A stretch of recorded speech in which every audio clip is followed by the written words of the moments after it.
Hi, I'm Sean, and I love music. And I'm not dead, woohoo! Just took a wee bit of a break, but I'm back, and of course there's tons of music to talk about. And let's kick off with What's Spinning, my quarterly look at the records that have been bothering my record collection over the months of April, May and June. As ever, there is an absolute ton of fantastic music to get through, so let's just get straight into it. First off, the good time soul and funk odyssey that is Jungle finally arrive in my record collection. I've been a fan of the band since I first heard Busy Earning on Joe's Holland, I think maybe a few months ago, and I'm so happy to finally own one of their albums. I'm a total convert to their unique brand of funky freshness. It is upbeat and groovy slices of funk, disco, electronica and dance, and I can only describe it as immaculate. They're kind of like if Jamiroquai, Earth, Wind and Fire, Moloko and Daft Punk had a baby but with like 100 band members. It's brilliant and absolutely life-affirming stuff. I'll definitely be grabbing their other albums as well. That's Jungle by Jungle. Next up, we got a doubler with some pure grade A grindcore from Singapore. It is of course the mighty Wormrot with Left to Rot and Hiss. They do grindcore like your daddy did back in the 80s. They are really channeling the spirit of early Napalm Death on these records. There are literally dozens and dozens of tracks across both records that are all short, snappy, abrasive and with some mammoth grooves and blistering blast beats. There's even some very nice Head of David style vocals that show up on the song Broken Maze, which I very much appreciate. There's also a surprising amount of depth to these albums, like it's not just and there's like melodic passages as well, which is really nice. And can I just say as well that the artwork by John Chan is absolutely phenomenal on Hiss. It's a stellar set of songs across both albums and it's a brilliantly grim and groovy good time. That's Left to Rot and Hiss by Wormrot. I cannot recommend them highly enough. As you may know, I am on a never-ending quest to pick up every single mainline Boris album in existence on vinyl, and I was finally able to score two of my favourite albums, including one of my golden gooses. First up is the 25th anniversary edition of Amplifier Worship. Heavy, doomy, drone, and absolutely phenomenal. Many regular viewers will of course know how important Boris are to me, and this is one of the initial stepping stones for me. But the Boris goodness doesn't stop there. Oh no, because I finally got one of my bucket list items, the absolutely fantastic Smile on vinyl. This is a sunshine bright shot of stoner rock goodness, and this is almost like a sequel to Pink, which as you know is one of the albums that made me. I got it in a very pleasing orange pressing as well. I do love a thematic record pressing. Boris are so important. They're a force of nature. If you've not listened to them, go give them a listen right now, and I'm so glad that I own these two albums, particularly Smile. That's Amplifier Worship and Smile by the mighty Boris. Cannot say enough good things about them. They're wonderful. On to newer and more recent releases now. Just in case things have been a bit too upbeat here, we start with some dreary, horrific and atmospheric doom-laden noise from Germany, crafted by the dynamic duo Dana Schechter and Tim Wiskeda. This is Raw Blood Singing by Insect Arc. This album is experimental in the extreme. This album could definitely be described as a mood, if that mood was utter and confused despair. There's hints of Canny, there's hints of King Woman, there's hints of Mersbow, and it's all soaked in dreary atmosphere and depthless noise. It's actually pretty groovy, but I certainly wouldn't describe it as easy listening. And on the total opposite end of the emotional spectrum, we have DJ Notoya presents Tokyo Bliss. It's blissful, beautiful and sparklingly bright Japanese disco, funk and cities pop, presented by DJ Notoya. It is 10 absolutely sensational tracks, showing that the 1970s and 1980s Japanese music scene is still an absolute treasure trove of exceptional music. Absolutely all of the tracks on this are killer, but I think my favourites would be Bokura no Zate by Koji Kobayashi, the triumphant disco funk of Your Love's Away by Kumiko Sawada, or the sumptuous grooves of Day by Day by Masatoshi Kano. Day by day, dun dun dun dun dun. This is an absolutely essential collection of songs, and I will definitely be looking up DJ Notoya's other collections. Next up, it's the absolute Leviathan Imperial Triumphant and Goldstar. You know who Imperial Triumphant are, and you know what Imperial Triumphant do. They are the experimental death metal Titans, and they return with 9 more slabs of grotesque, New York inspired horror and jazzy blast beats. It's like a brutal jackhammer to the face if that jackhammer was covered in glitter, jazz rhythms and dry martini. Thoroughly decadent, abrasively heavy, and if I'm honest, on this album, a little bit groovy. This album is huge, it's utterly harrowing. I do love me a bit of Imperial Triumphant, and this album is fantastic. My seemingly never-ending obsession with melodic death metal continues with the mighty Allegion's 7th album, the Ossuary Lense. Ossuary? Ossuary? Oshosha? Oshosh? Aw? It is a solid punch of death metal goodness. Big riffs, big shredding, big drums, and some amazing vocal lines and choruses, which make this an absolute no-brainer of a purchase. There's also little hints of proggy technicality and melody creeping into the edges, and it aligns with early Titans like Carcass and At the Gates, which is absolutely lovely. I cannot help but air guitar, air drum, and windmill along. This is a victorious album. It's wonderful. That's Allegeon and the Ossuary Lense. Yes, I said it! I was finally able to get one of my picks of last year on vinyl. It is Visual Kill, The Blossoming of Psychotic Depravity by Saidan. Pressings of this were like gold dust for a while, so I'm so happy that they did another pressing. On a rather lovely orange vinyl too. This is stunning, high-speed black metal with hints of melody and a real punk rock attitude. And it's all coated in an oozy, gooey, J-horror inspired theme. It is an absolute beast of an album. It's artfully crafted, played to perfection, and it's produced fantastically. Really, really punchy. This album is absolutely sensational, and if you even have a passing interest in black metal, I highly recommend it to you. That's Visual Kill, The Blossoming of Psychotic Depravity by Saidan. Absolutely phenomenal. Next up we have some crushing, monolithic, grinding heaviness from the Overlords in Thou with Umbilical. I would hope by this point that everybody has heard Thou. They've done so many splits and features and musical collaborations that surely you should have happened upon them by accident at this point. But their solo outings are usually really special, and this one is an absolute stunner. It's black-hearted, it's heavy as sin, it is epically, grindingly groove-laden. This album is 10 tracks of aggressively dangerous, crusty monstrousness. Thou are stellar, and I think you should absolutely add them to your music rotation. They are absolutely fantastic.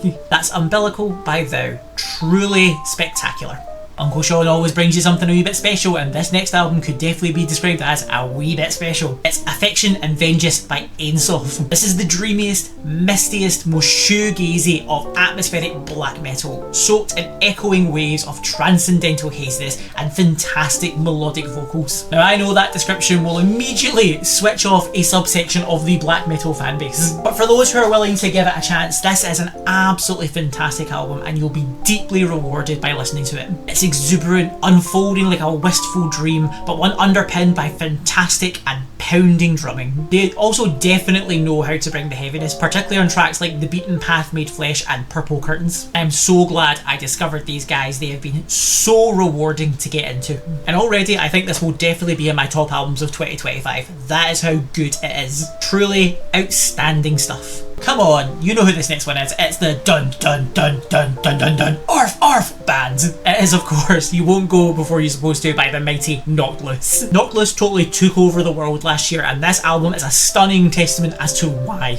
It's blistering, brutal, and absolutely banging hardcore, with strong hints of nu metal and queasy horror atmospherics combined to make one of last year's heaviest albums. It's absolutely amazing, a stellar set of titanic tracks that will absolutely flatten the unprepared. Bleak, brutal, and brilliant stuff. That's You Won't Go Before You're Supposed To by Knocked Loose. Arf, arf! This next one's a bit of an odd one that totally came out of left field for me, but when it did, it hit me like a total nostalgia truck. This album is Bleed by Bleeds. Who are what are Bleed, you might ask? Well, they are honest to goodness nu metal. No! In a very similar vein to early Incubus, early Deftones and Linkin Park, but brought kicking and screaming into modern times. And while that description may make some of the more hardcore of you grimace, this was a pure shot of sheer nostalgic goodness for me, and it instantly puts a big daft grin on my face when I listen to it. It's big, drop D riffs, melodic vocals, groovy drumming, and honest to goodness DJ pumping out samples and electronica. And of course, one of the mainstays and greatest powers of the nu metal generation, the anthemic chorus. This is the shit.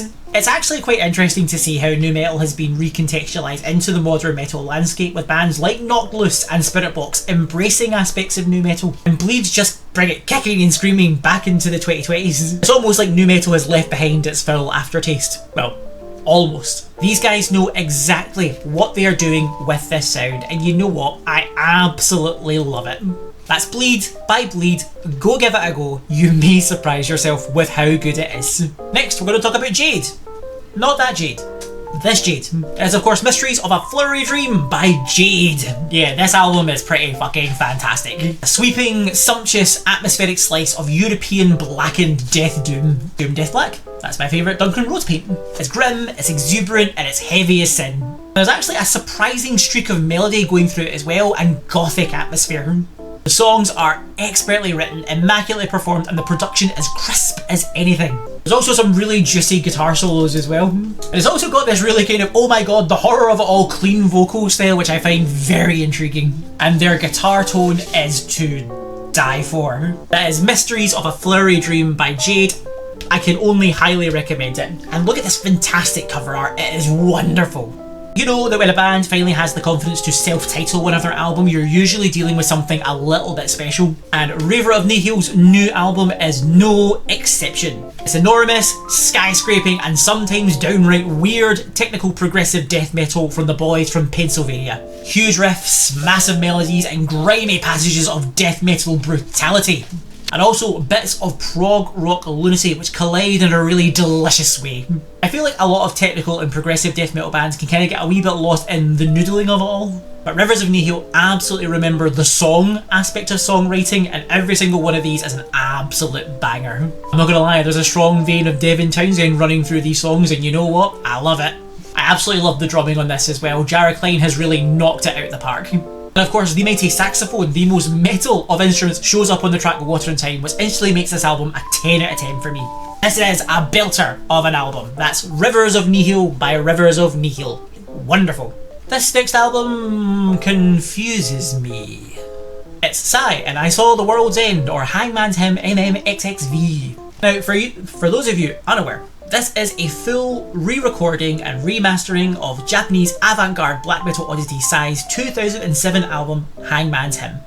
Hangman's Hymn is my favourite Sigh album. This purports to also be my favourite Sigh album. The band's main mastermind and everyone's favourite black metal Furby, Mirai, has never quite been happy with how Hangman's Hymn has sounded. He's always felt the orchestration and keyboards on it lacked oomph, he feels the production itself lacks depth, and he feels that the drums were very primitive and lacklustre. And so, backed by the band's modern incarnation featuring sax goddess Dr. McCannibal and guitar wizard Nozomu Wakai, and backed up by tech death metal wunderkind Mike Heller, Mackay brings what he considers to be the peak and essential version of the album. However, I don't know if I love it or if I hate it. I mean, don't get me wrong, these still are absolutely the high-octane Wagnerian black metal beauties they were back in 2007. Their structures and their vibes and their overall themes have been completely untouched. But for me, the newer production, the sheer overabundance of stuff going on in the tracks, and particularly the quite busy and technical drumming, it just doesn't hit as hard as it did back in 2007. I mean, sometimes I absolutely love it. Headbanging along as Death with Dishonour or The Memories of a Sinner explode on waves of death metal drumming and raw, scything riffage. But sometimes, on the flip side, it can all feel a bit much. I loved the primitive drumming on the original. I always felt it gave the album a really raw, dangerous, feral feel, which is a wee bit missing from this re-recording. This feels a lot cleaner and a lot less raw than the 2007 original, and at risk of sounding like one of those black metal fans, I kind of prefer the least fancily produced version. I mean, don't get me wrong, the performances on this are exceptional. And no doubt, if this was the version I had heard back then, I would absolutely love this album as well. Probably one of my favourites of all time. I'm still trying to love it, I'm giving it time, I'm letting it grow on me. But most of the time my feelings are just deeply confused. If you've never heard Sigh before, and you want an entryway into them, then this is a perfect place to do it. This will absolutely appeal to you. But for me, I think I'll just cuddle up with the 2007 version and cry myself to sleep. It's okay, my beauty. I still love you. but my top album of the last 3 months has easily been secured by Deafheaven and their new album Lonely People with Power. I've loved Deafheaven since I first heard 2013's Sunbather, which for me is one of the finest black metal albums ever released. And while I have enjoyed their output since then, I've always felt it's a wee bit patchy and hasn't hit the same heights that Sunbather set all those years ago. I always feel they've been chasing the power and impact of Sunbather and they've done a few missteps along the way. New Bermuda, for example, veered too hard into black metal, while Ordinary Corrupt Human Love went the complete opposite direction into shoegaze and post-rock.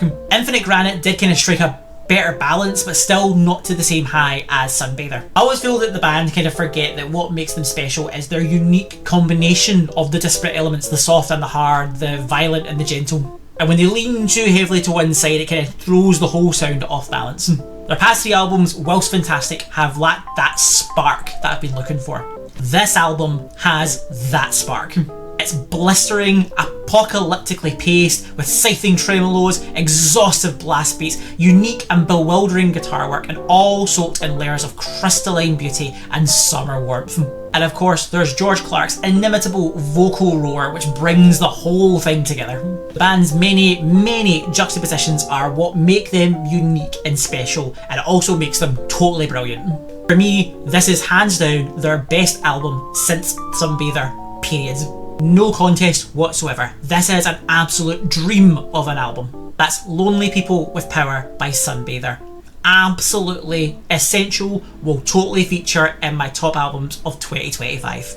And that's all the new purchases. Thank you for watching. If indeed you still are, please give this video a like. Let me know what albums I should be listening to or what new records you've bought over the past couple of months. And season 3, all of the albums that made me, will start in August. Woo!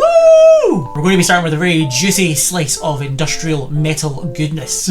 Anyway folks, it's been lovely speaking to you. Take care wherever you are. Be good, be kind, and I'll see you all on the next video. Cheers.